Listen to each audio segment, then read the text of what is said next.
So this class is titled The Renunciation of Power in the Lord of the Rings and Harry Potter. I stole the title, modified a little bit, from C.S. Lewis, which I'll explain in just a moment. I'm going to want that. So the required books, you got a follow-up email about the bookstore screwing up. A lot of screw-ups this semester, apparently. The required books for this class are the 7 major Harry Potter novels, not Fantastic Beasts and the other little spin-offy one that she wrote entirely for charity, just the 7 main ones. This is the edition I'm using for almost all of them. If you've got your own personal copy because you're a Harry Potter nerd and you've been reading them for years, by all means, use that. Or if you want to go all crazy and buy a really expensive, have at it. Lord of the Rings is this one, and again, if you've got your own previous copy, by all means use it. The only problem with both of those, with not using this or the one I'm going to use, is when I refer to page number, I'm not going to be able to help you. Same thing if you use one of the electronic ones that's available, or use a Kindle, I'm not going to be able to help you. When I say turn to page, you're going to have to search for that on your own. You will need a book, electronically or dead tree version, in class, because a lot of what we do here is pull open passages, talk about and move on, okay? Every day, okay? This little, nitpicky thing, The Lord of the Rings is one novel. It's one story. It is not a trilogy. Even though all the idiots in the press, and I mean all the idiots in the press, call it the Lord of the Rings trilogy. Why do they call it a trilogy? Easy answer. The movies? Nope. Good answer, but it's based on the other idea. Because it exists, it was originally published in 3 separate volumes. Tolkien wrote it like this. He wanted it to be published in one big, massive book. And his publisher said, no, not going to do it, okay? Because if the first volume didn't sell, there was not going to be a 2 Towers, okay? The reason the first volume sold, you can't see it, is because he published another book in 1937, before this, that was an international bestseller, go figure, okay? So it's not a trilogy, it's one big, long story divided into 3 separate volumes. It's actually one big, long story divided into 6 books, because each of the individual volumes is 2 parts. Fellowship of the Ring is book 1 and book 2. 2 Towers is book 3 and book 4. Return of the King is book 5 and book 6. Okay. And then on fairy stories, Tolkien's essay that I should look like this, that I linked to on D2L, and I think in that email I sent. Okay. So course, why are you doing that? Course description.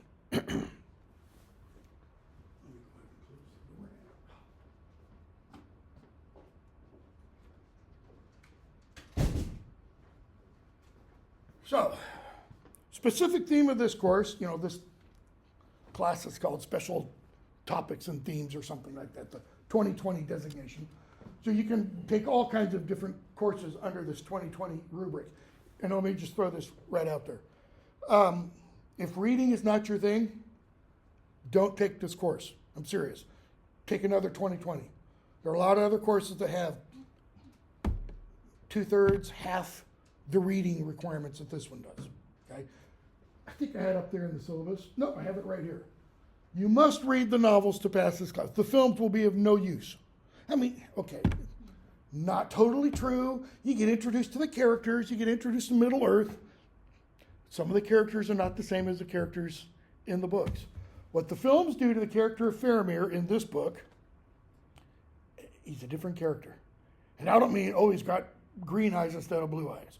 I mean, they change the character from good here to questionable, not so good.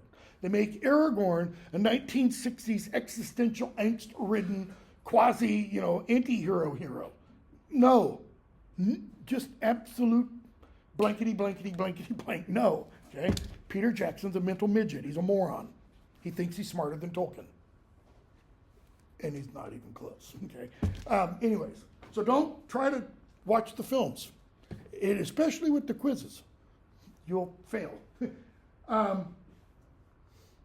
Specific theme, the renunciation of power in these novels. Course examines the ways in which we're not going to go through entire syllabus, but some of it we are.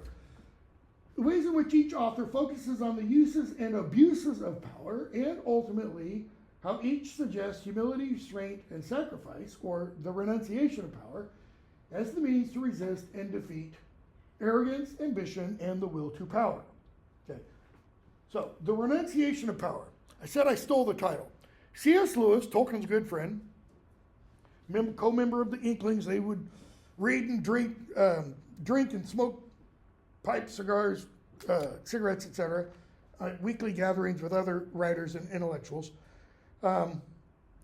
He wrote an early review of The Lord of the Rings in 1955. I think it was published in Times Literary Supplement, titled The Dethronement of Power.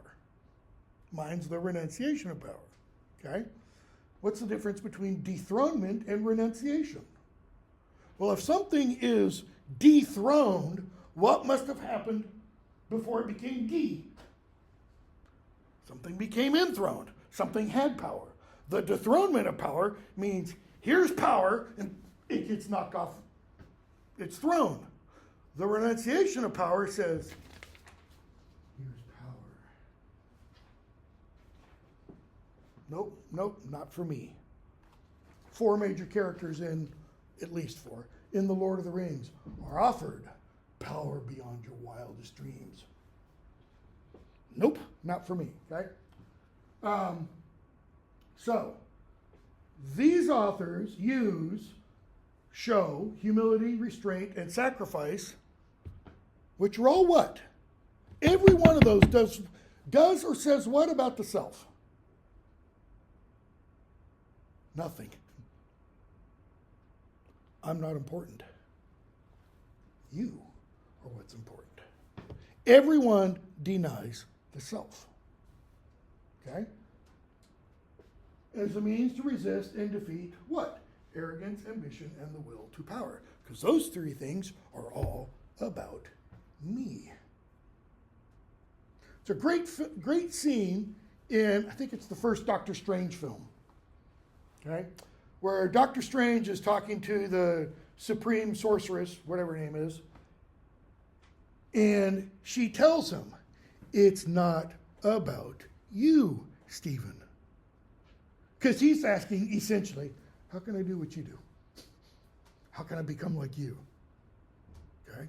It's not about you. Once he gets that power, he kind of realizes, damn, that hurts. In other words, power is dangerous, okay? So, the will to power, I've got that in quotation marks. Anybody know why? Anybody who kind of coined the phrase, originally in German, not in English?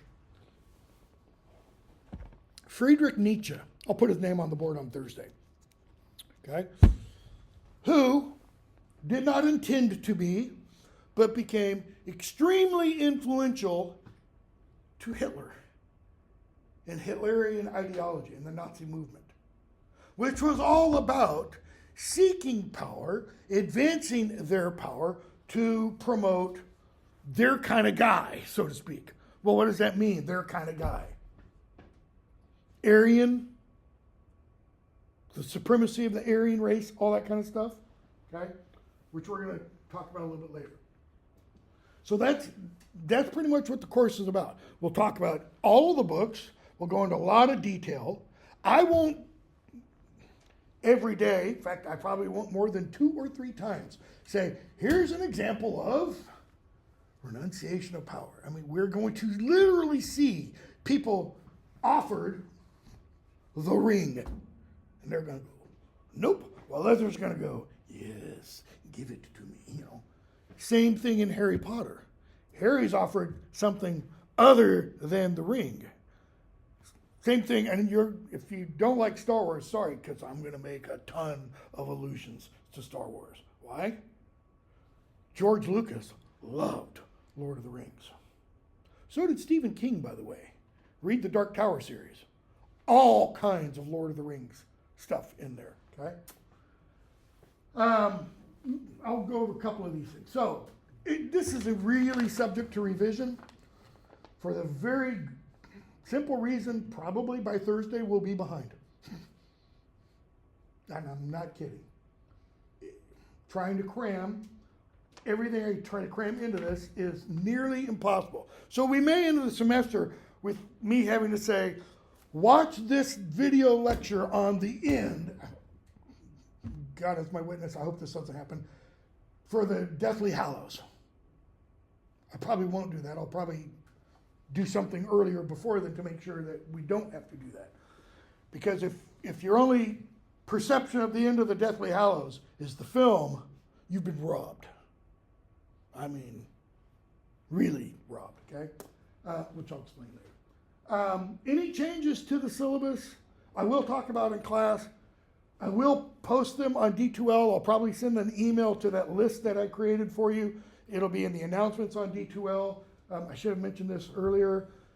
If you haven't already received word or been told, the D2L email is going to go away. Somebody decided at some point it's dangerous, harmful to your mental, moral, spiritual well-being or something, or it can be hacked. I don't know what. It created headaches for faculty because that's really easy way to contact you. Part of that is you've probably heard this before, are not supposed to use any other kind of means to contact us other than your MTSU email. So no Apple Mail, no Google, whatever. Gmail. Personally, I don't care. I'm not going to tell you to, F off or whatever. If you send me something from Google Mail, I'll respond. We're being told, don't reply. I'm like, so much for a student-centered learning environment, right? If I have to miss class for some reason, don't think I will, I'll post a message by 6:30 for those of you who have a commute to get in here. To the announcements page, I'll send an email too. Students with disabilities, you know who you are. I think I've already heard from that. Cell phones, laptops, all that kind of stuff. You can read that. In one sense, I've kind of negated that by sending the follow-up email I sent out the other day about, hey, your books haven't been ordered. Try and find bootleg illegal versions. Anybody have any luck doing that? Nobody's admitting it. The camera doesn't shine on you. It only shines back here, by the way. Or using Kindle. If you use Kindle electronic version, that means you've got to have some kind of electronic thing in front of you. If you come in every day and you're just nothing to write with, nothing open to look at, I'm probably I might ask you to leave because you're not going to do you any good. I mean, what's the point? If you're interested in articles that say why taking notes by hand is better than with a computer, you've got 5 sources right there. And this, I copy and paste repeatedly from various syllabi. Notice, this is from 2005. 2014, 2016. The other ones don't have dates. So these are a few years old.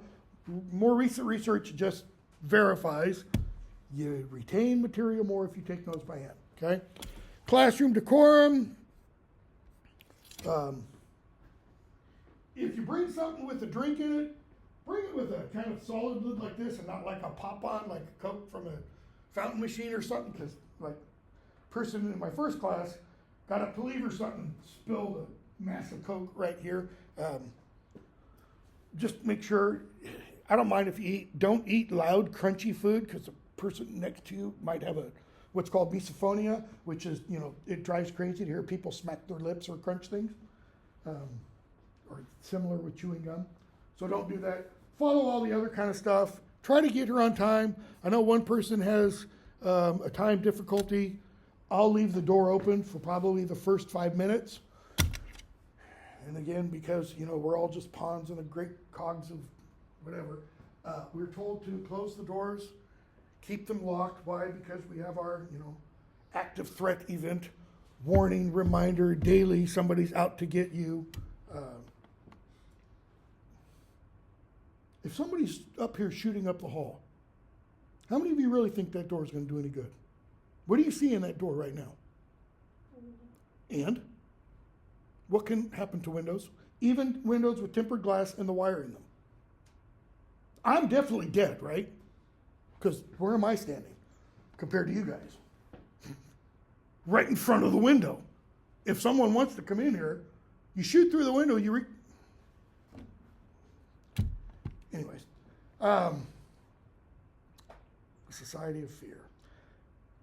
Cell phone, so we did all that. Classroom expectations. Grading's pretty simple. That's kind of important. So there will be at least one quiz over every book. For several books, there will be more than one quiz.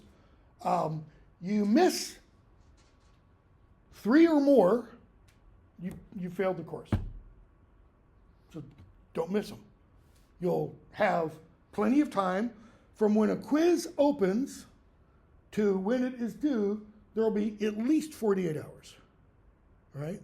Quizzes, you have time, those are timed. They are minimum of 10 minutes. I think the longest one is 20 or 30 minutes because it has more questions. So once you hit start quiz, the clock starts ticking down. When it goes 0, it automatically submits, whether you've completed it or not. Okay? So use your time wisely. The exams are like 75 to 90 minutes. You won't need that much time. I bet half of you will have them, I'm not kidding, literally submitted 15 or 20 minutes. Okay? Exams and quizzes are based 75% or so on the quizzes. You can go back and review quizzes, etc. Okay? No makeup quizzes, late exams. No makeup quizzes does have a little caveat. I don't spell it out. I don't think I have this spelled out up above either, do I?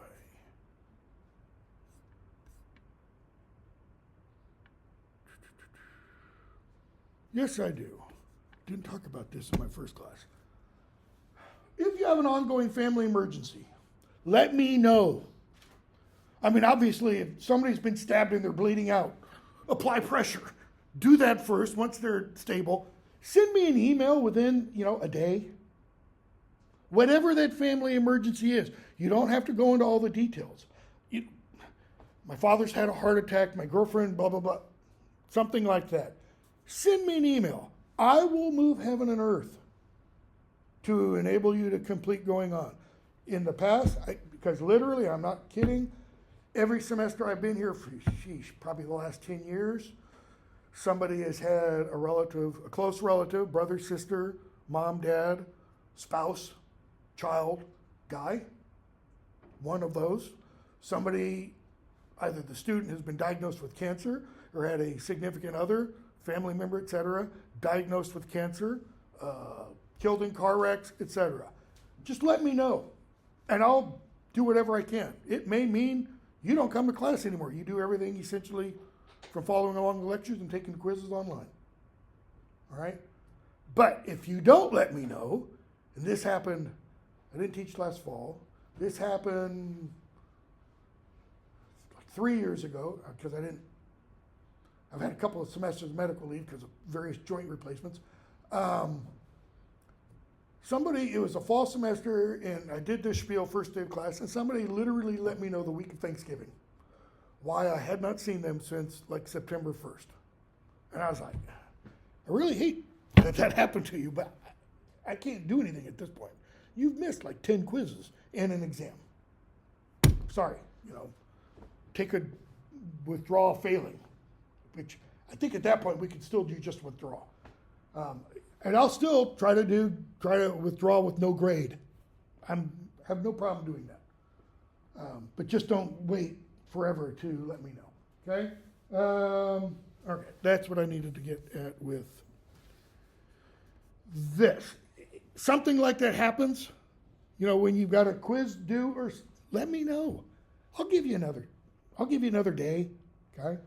Computer dies. I need proof. I need the spinning circle of death kind of thing, or I need to have something. Okay, But again, let me know.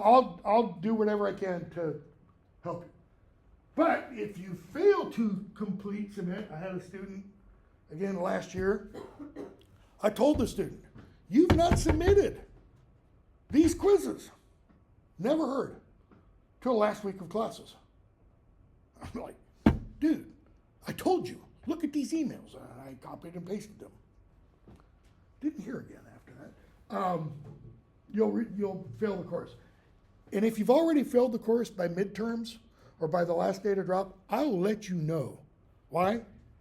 Always better to withdraw than to have your GPA go. So, just be forewarned. So, very briefly, the schedule. So today, obviously, introduction, and we'll start Tolkien's on fairy stories. I don't know how far we get. I don't know if we'll get as far as the first class. First class is the exact same as this one. If you were to come for the first class and then come to the second class, you'd probably walk away going, that was like maybe 50% the same. This is, everything I do in here, I've got paid things underlined here. I don't teach from notes. This is all from having read The Lord of the Rings 30, 40, 50 times, Harry Potter probably 20 times, and taught this course, 15 or 20 times. It's all up here, and everything's, kind of flow of consciousness, okay? So, Tolkien's fairy stories, which I used to spend a lot more time on before J.K. Rowling finished Harry Potter, because there were fewer books, and I had more time. Now I only do a couple of days, and the only reason I do Tolkien's on fairy stories is Tolkien gives you a way of understanding why he's writing what he's writing, and maybe even what it means, okay? But it also applies very much to J.K. Rowling. So a couple days for on fairy stories, and hopefully on Thursday we'll start Fellowship of the Ring. May not mean we start the actual novel. It might mean we cover the foreword or the introduction, the foreword to the second edition, where Tolkien says some things there also about the Lord of the Rings and what it may or may not mean and why he wrote it, okay? And then I've got 3 days for Fellowship of the Ring, 3 or 2.5 separate days for Fellowship of the Ring. I'm going to try and do that in 2 days. Okay, Fellowship of the Ring is, it doesn't divide it, does it? A couple hundred pages. Nope, take that back. Fellowship of the Ring is 400 pages. A lot of chapters we will skip entirely. I mean, literally, we will skip entirely because it's narrative about people running and other people running. But we want to talk about passages where people interact with each other, things like that. So we might be able to do that or not. Again, 2.5 days for Two Towers, 3.5 days for Return of the King. Return of the King is actually the shortest of the 3 volumes if you exclude all the appendices at the end. That is all background information that Amazon has turned into its, I can't make a comment because I've not watched any of them. The commercials I've seen, it's god-awful, horrible, background stuff. And then we'll start, and each of these will have at least one quiz that will probably be live, like with Fellowship of the Ring. It'll probably be live on the 30th and do a couple of days. I don't remember. It's already on. They're all already on D2L. You can't take them because they're not open yet. And same for the others. So then we start Philosopher's Stone. Why do I only give Philosopher's Stone a day and a half? If you were to pull out Philosopher's Stone and pull out Lord of the Rings like this, and went through and counted all the words on a page, Philosopher's Stone's got a lot fewer words. Why? Because the print is larger and there's more what's called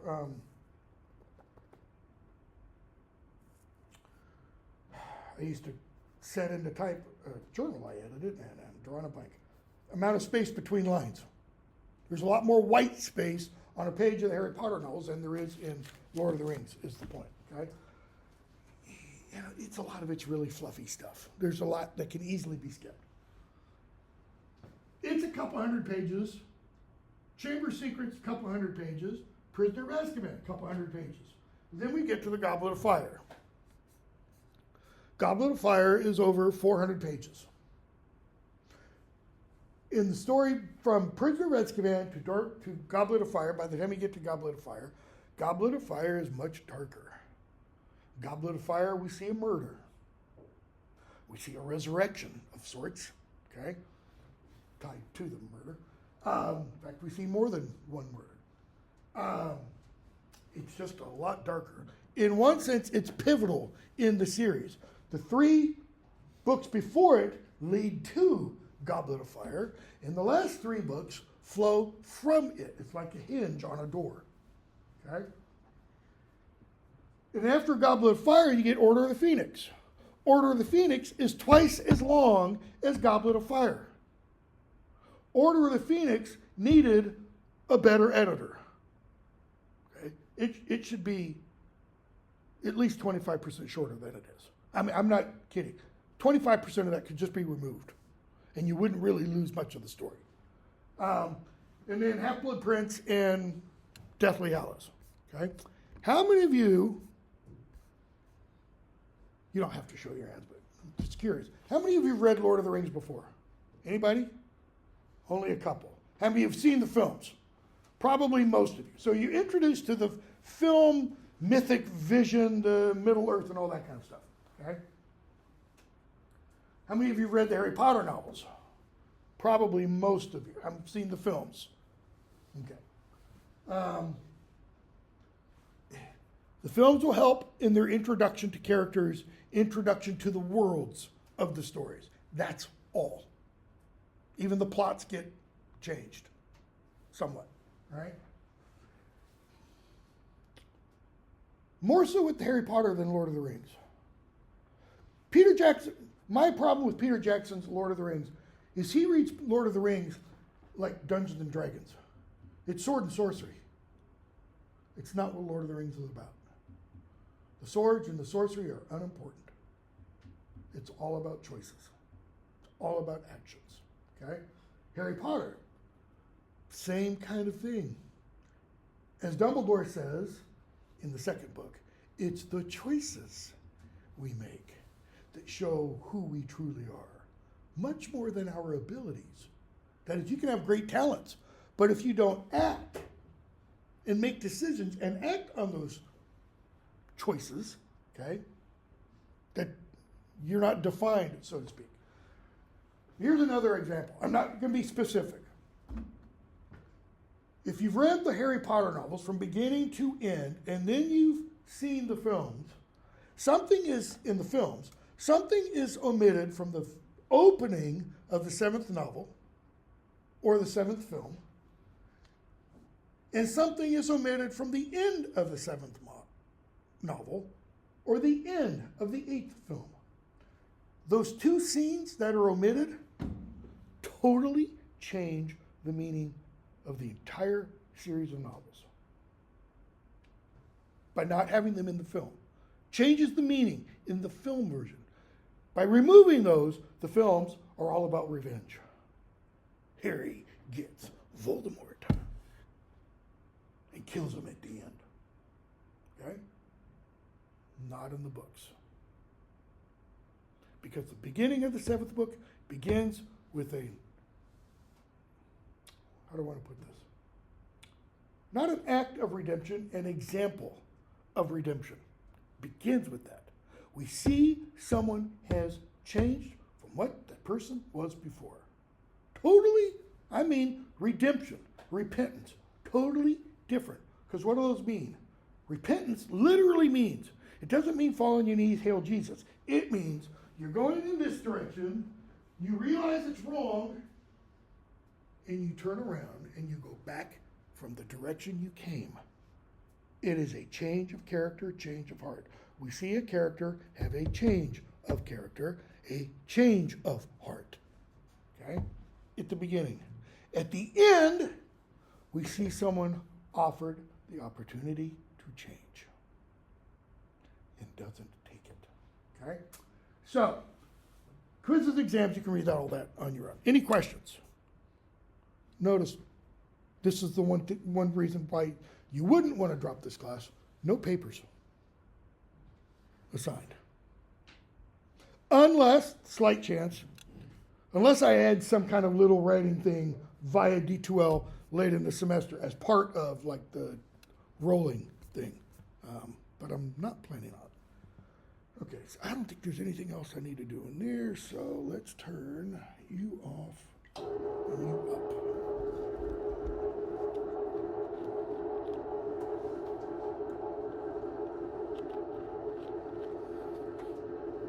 So, J.R.R. Tolkien.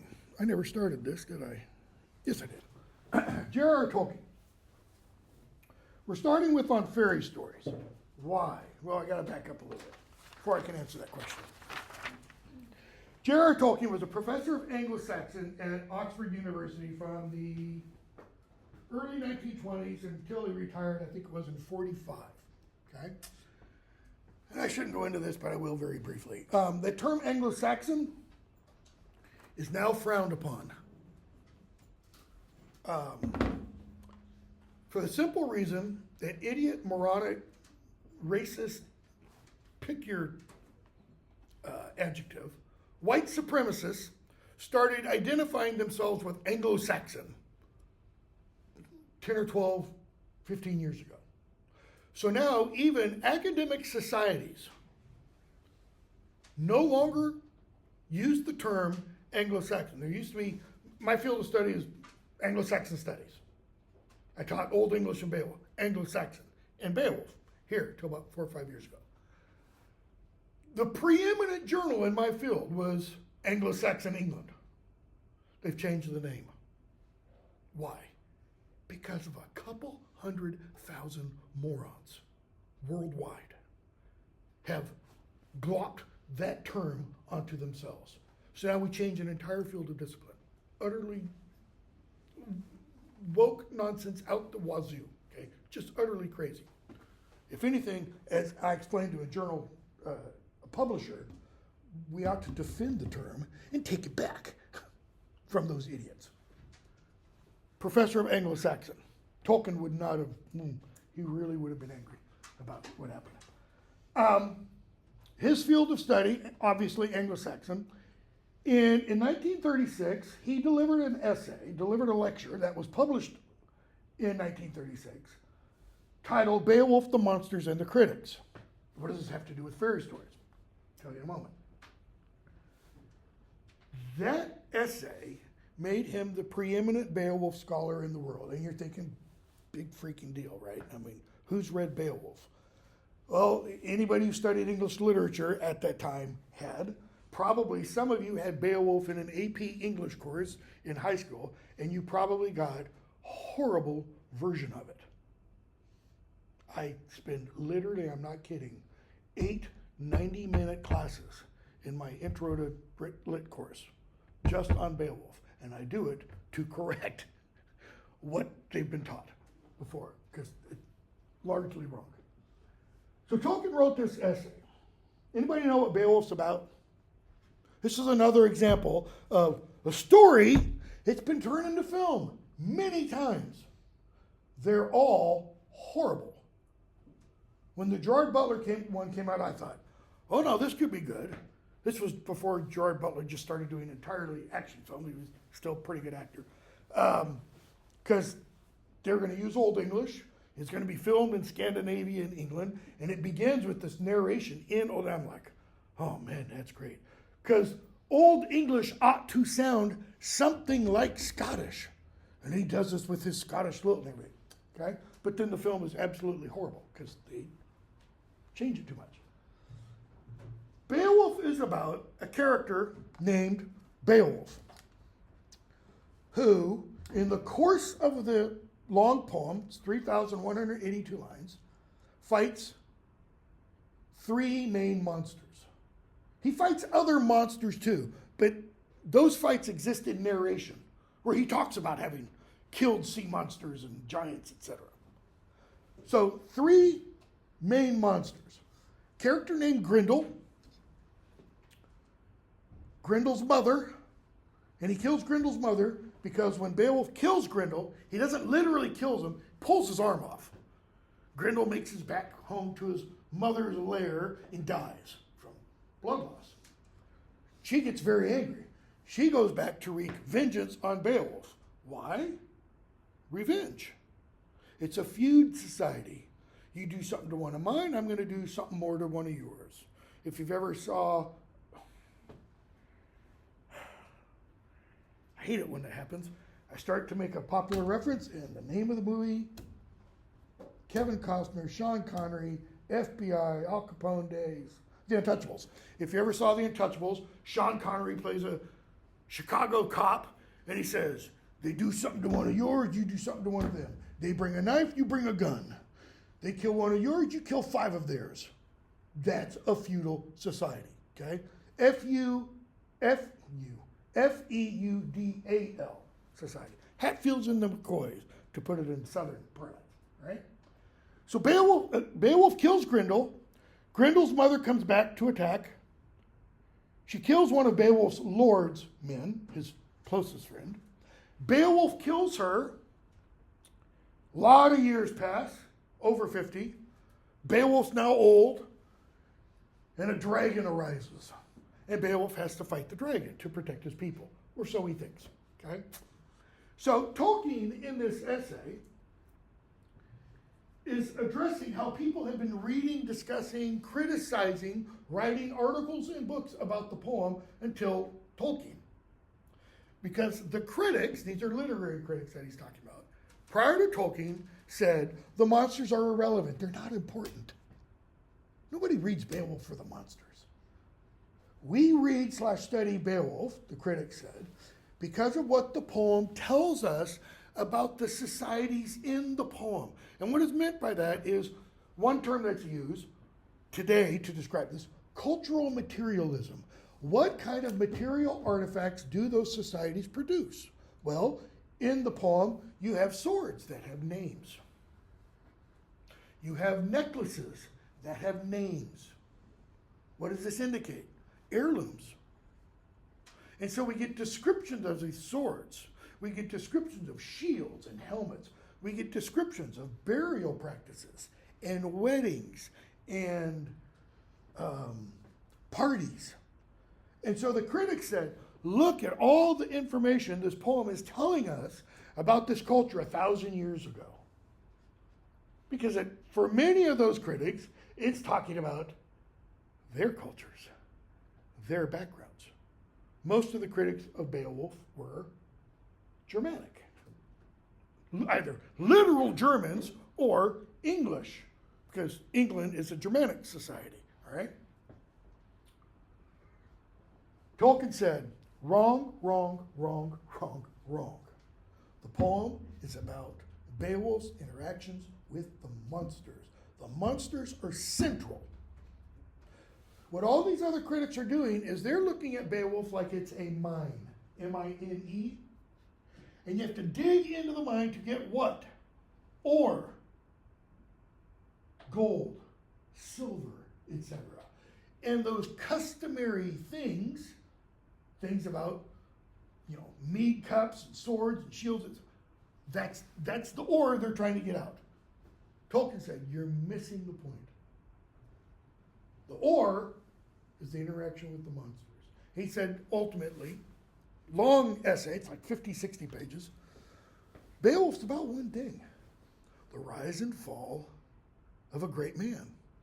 He starts off, Tolkien believes, young. And there is a part of the poem that does indicate in Beowulf's youth, like early adolescence, 12, 13, 14, okay? Rise, and he becomes this great warrior. He fights Grendel, he fights Grendel's mother, he fights the dragon, and he dies. He and the dragon both die in the final battle. The dragon dies first, Beowulf gets some last words and such. And Tolkien says that's suggestive of something. This is, humanity's warring against the forces of chaos.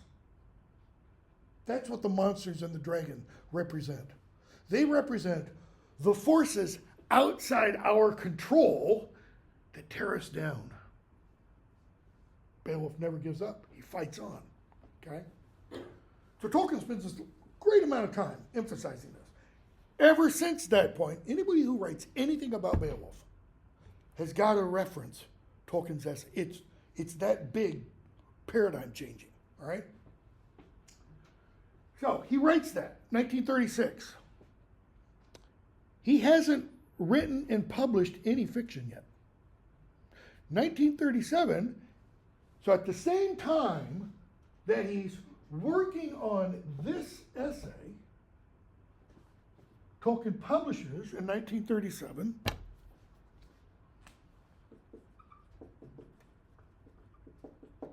The Hobbit. The Hobbit begins. In a hole in the ground there lived a hobbit. I think it was a June morning, 1931, I believe it was, 30 or 31, Tolkien was marking entrance exams to Oxford. He's in his study over his garage, windows are open, night light, summer breeze blowing in. He's got a student's blue book, same kind of blue book you get at the bookstore. He reads, marks up the student's essay, turns the page, and it's blank. And Tolkien, in his pencil, I've looked at this, I was working on something dealing with this. He, with his pencil, writes on that blank page, in a hole in the ground there lived a hobbit. He had no idea what a hobbit was. He'd never seen the word. He'd never heard the word. And he's like, what's that? What does that mean? He'd been working on stories dealing with what is now called Middle Earth for at least 15 years. Okay, go back a bit. Tolkien was born in 1898. 1898? Yeah, 1898. Or, I might be wrong there.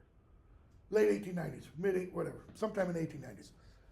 In 1915, he'd already learned a dozen languages. He could speak, I think it was something like 9 or 10. He could read a dozen. He knew, smattering with a dictionary, he could read like another 5 or 6. Everything from ancient Sanskrit, Welsh, all the Germanic languages, most of the Celtic languages, Spanish, Latin, Greek, etc. Finnish, he taught himself. He's reading Old English literature, and he comes across this line in this one poem called it's an Advent lyric. There are 3 Advent lyrics in Old English. And this one line begins, Eala Earendel. Eala means low, like behold, okay?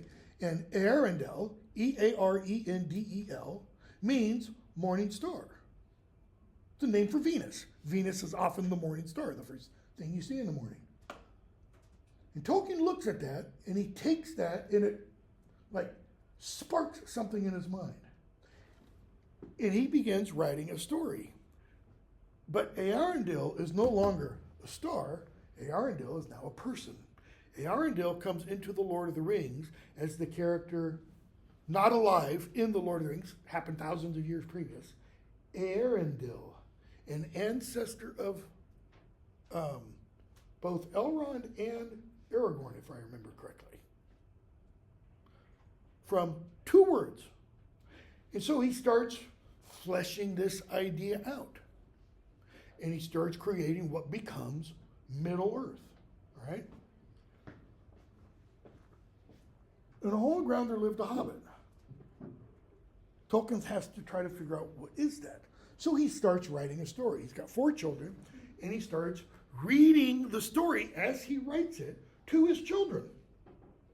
He's also begun meeting regularly with a group of other writers at one of a couple different pubs in Oxford, or at their rooms at the university. Tolkien starts reading The Hobbit to them, and they're like, Tollers, that was his nickname. You got to publish this, okay?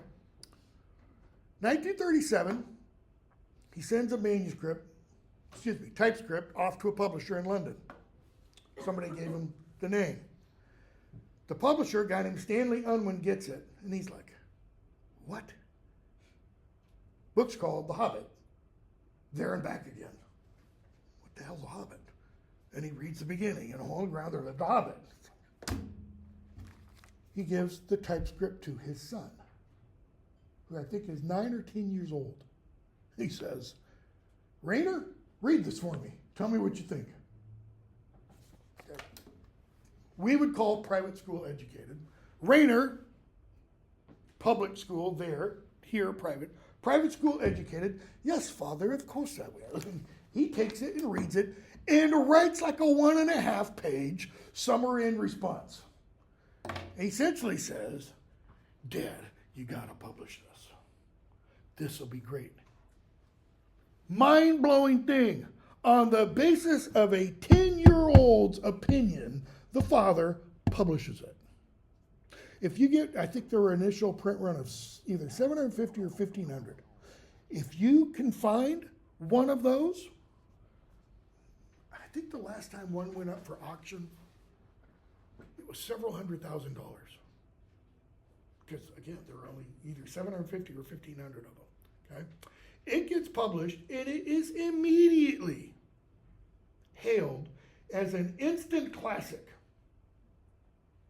What's the problem with that phrase? Instant classic. For me, it's like instant coffee. No. Coffee's got to be perked. It can't be instant. Okay? Classic means, talked about literature, it has stood the test of time. Homer's Iliad and Odyssey are classics. Why? People still read them and still find information or ideas or situations that are just like today. In other words, they explain something about what it means to be human. I teach a course in Shakespeare. I'm going to spend probably hopefully I'm not going to spend that long. 5 weeks, 2 days a week, hour and a half a day, just on Hamlet. Last time I taught this, I literally spent like 8 weeks. I was supposed to do 2 other plays. We only did Hamlet. Why? Life is in Hamlet. Everything you can experience in life, it's there. And we can learn from it.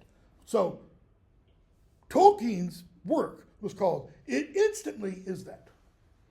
And it's a modern fairy tale, was the other thing said about it. Like, this guy just out of the blue invents his own fairy tale. Okay? So because of the publication of that, in late 37, I think it was, the University of St. Andrews, which every year puts on what's called the Andrew Lang Lectures, starts looking up for somebody to give the Andrew Lang Lecture in the spring of 1938. It's either their first 2 or 3 choices, all are too busy. Tolkien's not their first choice, in other words. So they ask him, why? Because of this. And because of this, the Beowulf essay. They're like, well, he wrote a fairy tale. Why not, So Tolkien agrees. And in 1938, he delivers the Andrew Lang Lecture. Andrew Lang was a Scotsman, late 19th century.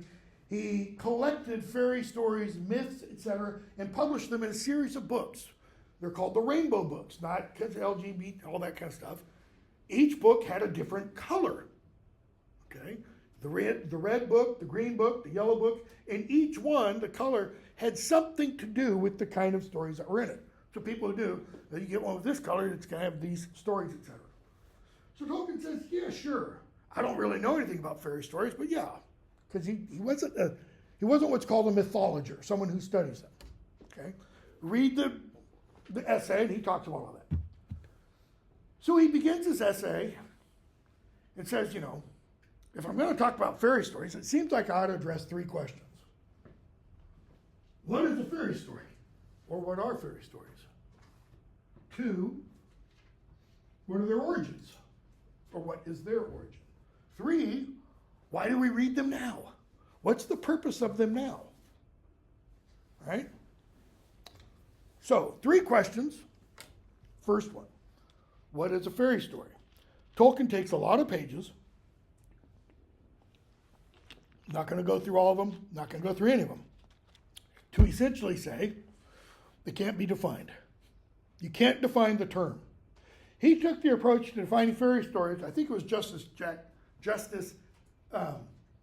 Douglas, or Jackson, might be Douglas Jackson, one of the two Supreme Court justices, when the Supreme Court had the problem of pornography in front of it, whichever the justice's name, that justice said, I can't tell you what pornography is, or I can't define it, but I know it when I see it. So, you show him a picture of a centerfold in Playboy. He would probably say, not pornography. You show him, I'm not going to give another visual, but some other image, and you go, definitely pornography. Or, the statue of Venus, a nude, not pornography, something from Pornhub, pornography kind of a thing. So Tolkien spends a lot of time to say, you can't define them. You can say what is in them, but you cannot define them. Why? What does the word define literally mean? You put a limit around it. You say, it's this, but it's not this. To which Tolkien says, well, what about? Okay, yeah, that's included. So he says, you can't define it. So he does away with the first question. Second question, what is their origin? Who created the first fairy tale? Where do fairy tales begin? And he essentially answers that two ways. One, we don't know. And two, it doesn't matter. Let's take the second one first. What he means by it doesn't matter is,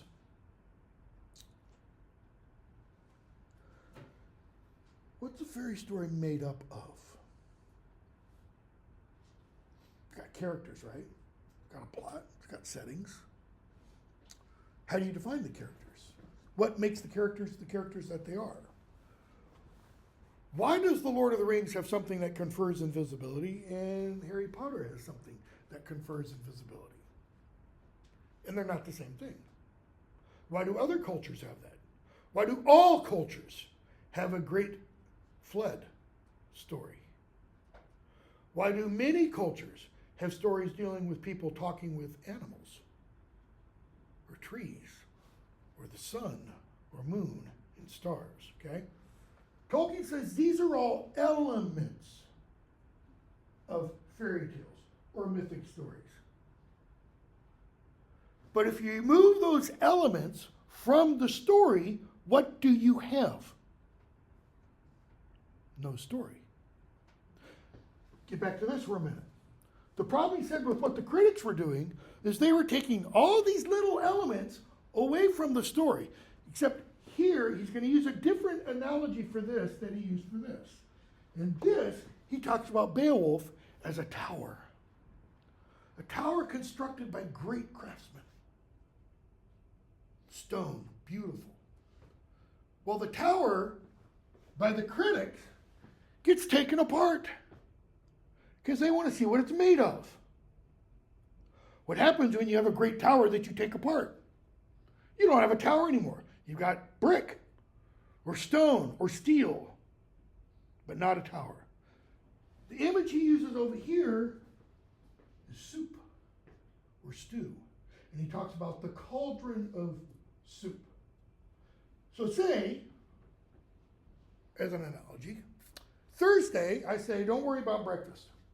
I know our class starts a little late for breakfast, maybe. I'm going to make you breakfast. It's going to be like a quiche, kind of a casserole thing. Eggs and meat and cheese and spices and onions and peppers, and whether you like it or not, you have to eat it. So you come in, you go, okay. And I have over here, it's about 20 people in here, 2 or 3 dozen eggs. No, I take it back. About 4 dozen eggs, right here. Couple of blocks, different kinds of cheese, bacon in a package, a couple of big things of sausage in a package, maybe some tomatoes, some raw onion, a bunch of peppers, salt, pepper, plates, forks, knives, spoons. Dig in. What is that not? That's not a casserole. That's not food. Those are the ingredients for food. Those are the elements of a fairy story. But not the fairy story itself. The fairy story itself is you take all these things up You take all these things, you throw them in the pot, you turn the heat on, you add some water because you need something, and then what? You let it cook. Calling The Hobbit an instant classic didn't allow it to do what? Cook. Now you can call it a classic. It's almost 100 years old. Homer's 2,500 years old. The Bhagavad Gita is closer to 3,500 years old. Parts of the Old Testament are 2,500 to 3,000 years old. It's been cooking a long time. Okay? Which leads to, partly at least, this question. But you try to find the source. What is that taste? And you take it all out and you start running it through various analyzers. What have you just done? You've essentially destroyed the taste. Tolkien says, nope. Gandalf will say in The Lord of the Rings, he who breaks something apart to find out what it is has left the path of wisdom. Tolkien was a staunch, what's called anti-vivisectionist, that is, dissecting animals. You don't take apart an animal to try to figure out how to fix somebody else. He didn't like that, okay? So, what are their origins? One, it doesn't matter. And two, we can ultimately never know. Where did the idea of a king who disappeared, who will come back at some point in time, come from? Judaism? The idea of the Messiah? The king will return. That's the hope Jews have. By the way, there is a Messiah in the Harry Potter novels. He's just not called Messiah. He's called the English version of what that means. The chosen one. Okay? There's also one in the Matrix. His name even means, do a little rearranging of the letters, Neo. One. It's the one. Okay? The third volume of The Lord of the Rings is called what? The Return of the King. The king's been gone, king's coming back. Where's Tolkien come up with that? Jesus? There is an analog, okay, within the Judeo-Christian tradition. What king does British popular culture, popular mythology, still look for the return of? One of the, in fact, maybe more than one, of those currently in line for the throne have this name in their names. Arthur. Why? According to the Arthurian myth, Arthur's not dead. He's just in Avalon, waiting for the time that is appropriate for him to return. When Britain is in its greatest need, according to the myth, Arthur will return. Hasn't yet. The Messiah hasn't returned or hasn't come yet in Jewish theology. Okay? So, because we can't know what those ultimate origins are, Tolkien says, why do we read these stories now? Why do people go to Marvel films? Why was Star Wars, the first three, not the god-awful, things that came after, most of them, my opinion, why were those such a hit? It's largely because of this. It's fantasy. It's fairy tale. I know it's called a space western. Not so much. Why were the Lord of the Rings films such a hit? Part of it is also this. Part of it is when did they come out? And the Harry Potter films, by the way. Those both began when? 2001. They were both released right after 9/11. What did 9/11 do to Western consciousness, primarily American consciousness? knocked us, shook America to its knees, so to speak. And then we get what? You get these two stories that are about good overcoming evil, all that kind of stuff. So, what's their function now? This, Tolkien suggests, this is really the hardest question to answer. So, I'm going to skip a bunch. I told you in that one email where I talked about, what time is it? 10:47. Where I talked about reading the essay. To start, read the beginning. This is on page 11. So it takes 11 pages, essentially, 10 and a half pages, to not answer what is a fairy story and what are their origins. So then he addresses children. Why? How many of you would have registered just for a course titled, special themes or whatever topics? Fairy stories. Probably not as many. But Tolkien, Rowling, or Harry Potter and Lord of the Rings, you've seen the films, etc., fantasy-scape, all that kind of stuff. So what's their function now? So Tolkien immediately brings up, not immediately, 11 pages then, brings in children. Why? Because when we think fairy tales or we think fairy stories, we think of children. And Tolkien takes pains and time to say, wrong, wrong, wrong. We shouldn't think of children when we think of fairy stories or fairy tales. Why not? He had 4 of his own. Why do we say Little Red Riding Hood, little kids? Snow White, little kids. Jack and the Beanstalk, little kids.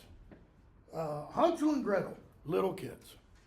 How in the world, Little Red Riding Hood, about the wolf, how in the world is that for children? Hansel and Gretel, read the real one. Or Snow White, or Cinderella. Ooh. In Cinderella and Snow White, you know what the women do so that they get their damn feet in the slippers? They cut their toes off. Because who doesn't want to marry Prince Charming? Okay, so you might have to go lame through the rest of your life, but hey, you got the guy with the castle and the horse, They're pretty grim, no pun intended, though the Grimm brothers did collect them in the 19th century and published them. They're all grim. Why? What are those fairy stories, fairy tales, all about? Johnny, Lucy,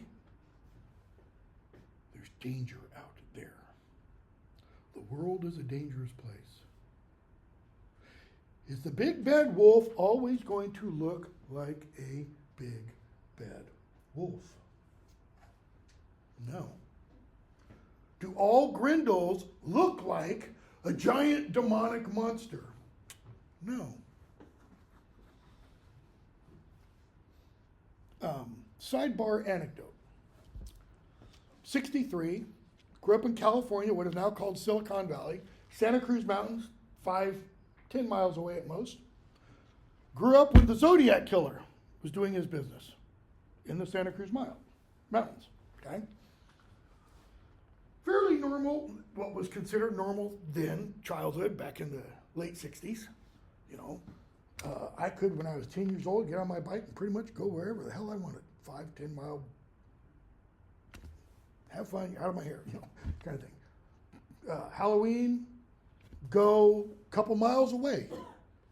No parents walking with us, 10, 12, whatever, 8. No parents driving in cars behind us. No, none of that stuff, okay? So I think it was when I was 10, 72. I and my next oldest sister, I'm the youngest of 5.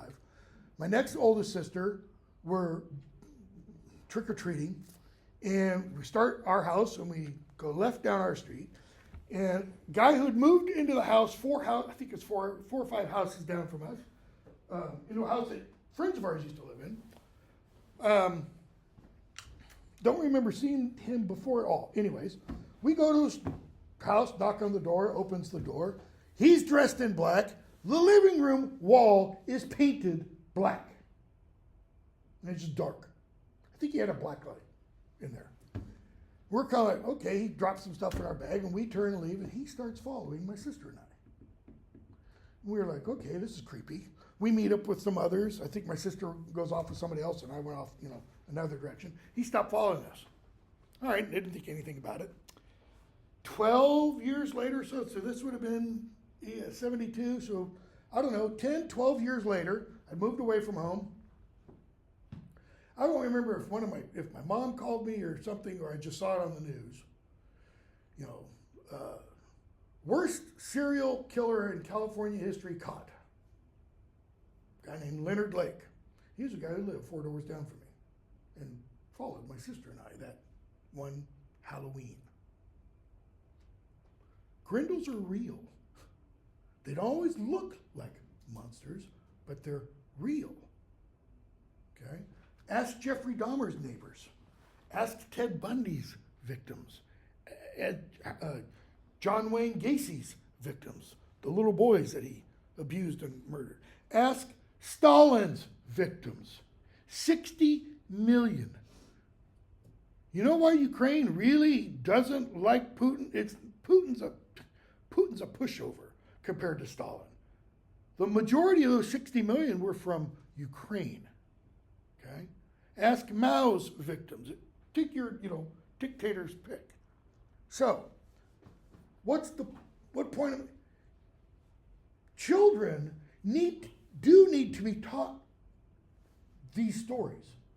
And they do get those from fairy stories. But Tolkien says most children don't need what else fairy stories provide. Because most children, again, in 1938, I don't think we can say this anymore. Unfortunately.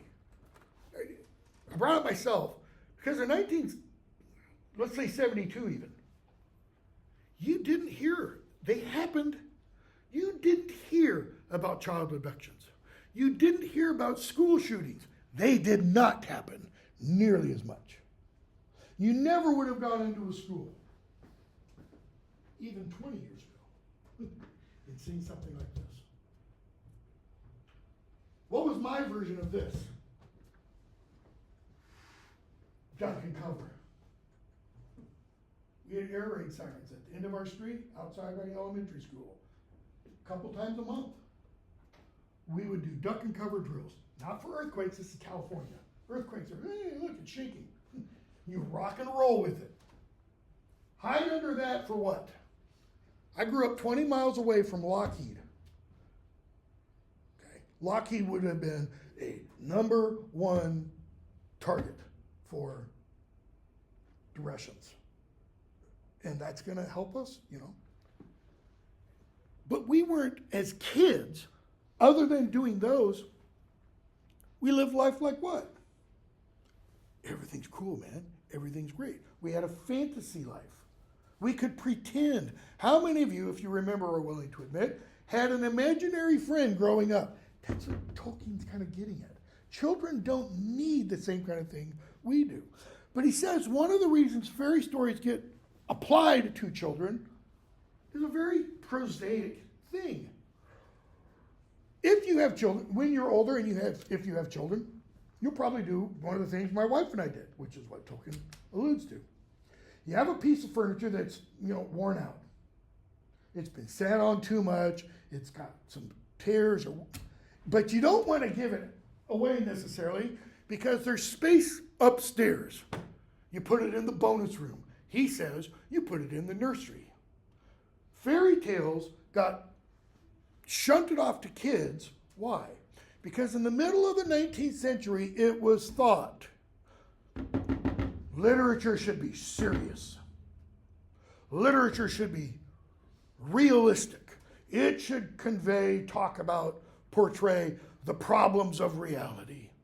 People in their everyday life. Read Dickens. It's grim, most of it.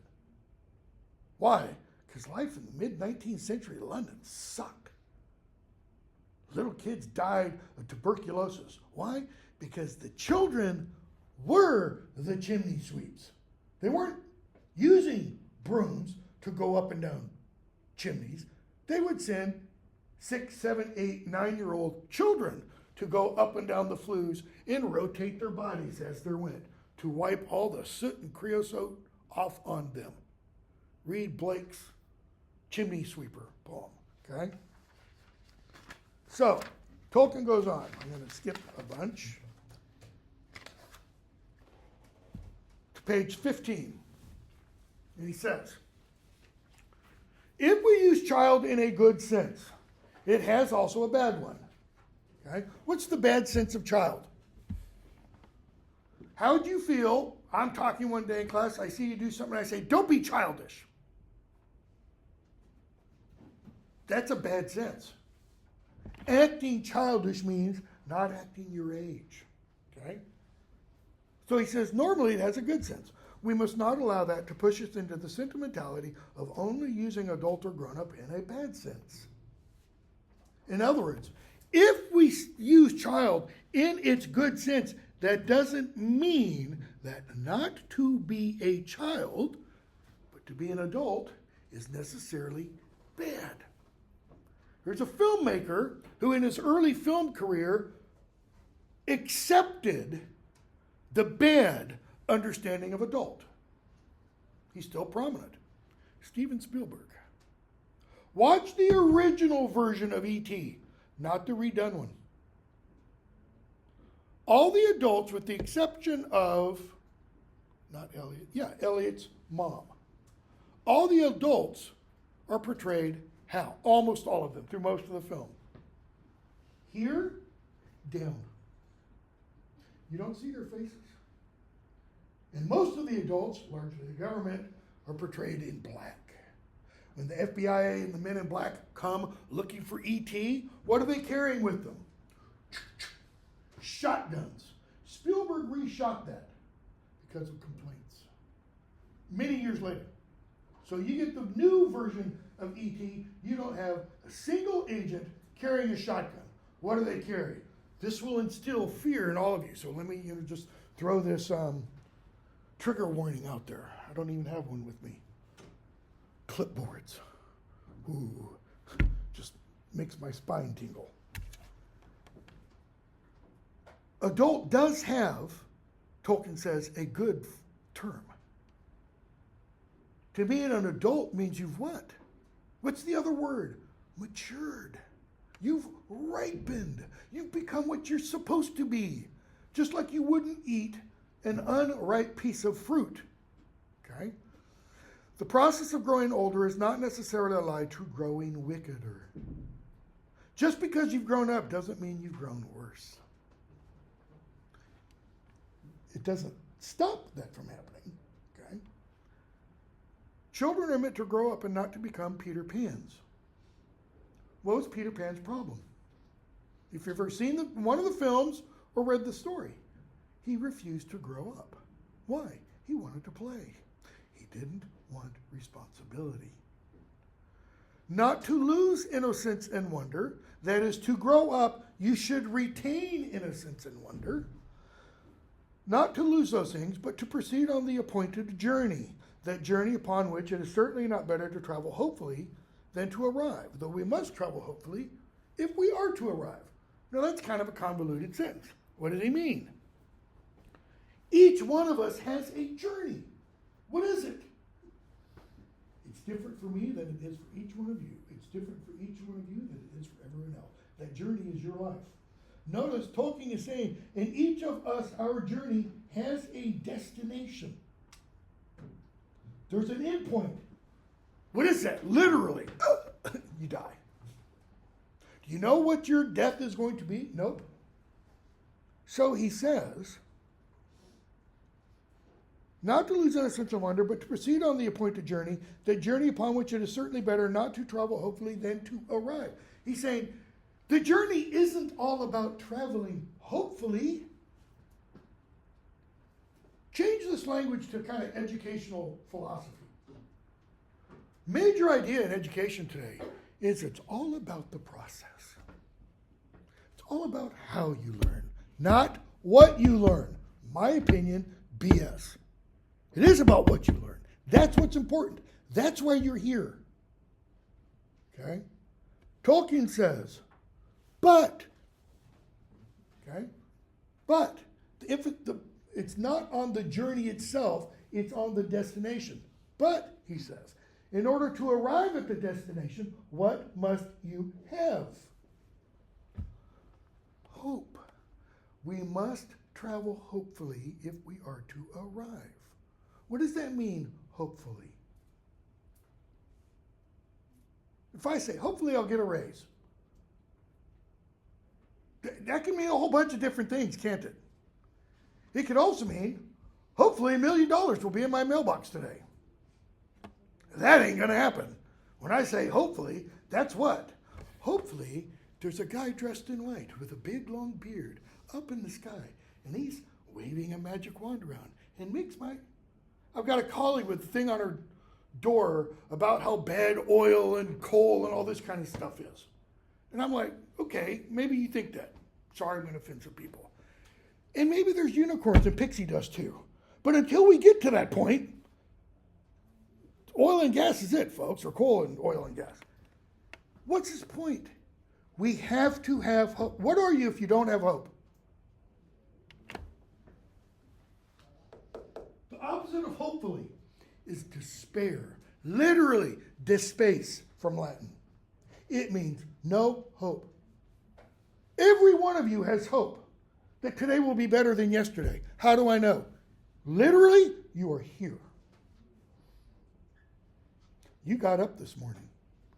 You didn't yesterday. What?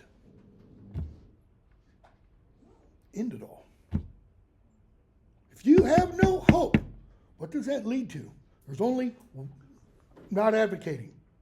I'm not encouraging. I don't want anybody to do this. If you're suicidal, talk to me. I'll help you get help. I'll try to be that help. If you don't have any hope, that usually ends in suicide. Okay? There's no light.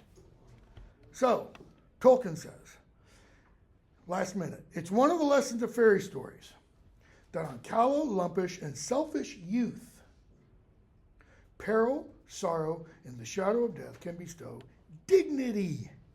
That is, it makes that person more than what they were, and sometimes even wisdom. He's saying fairy stories can convey wisdom. What's wisdom? One of the ways it's often described is it's knowledge based on experience. It's not knowledge like 1 + 1 = 2. It's what kind of knowledge? Hard knocks. It's rubbing up against the rough things of life and wearing off your rough edges. It's things that tell you, you know, that's hard. Because when I'm a child, I might go, no, it's not. It's soft. And run headlong into it. Or, ooh, look, fire. That's wisdom. Learning that it hurts. Okay? We'll pick up there on whatever day, Thursday.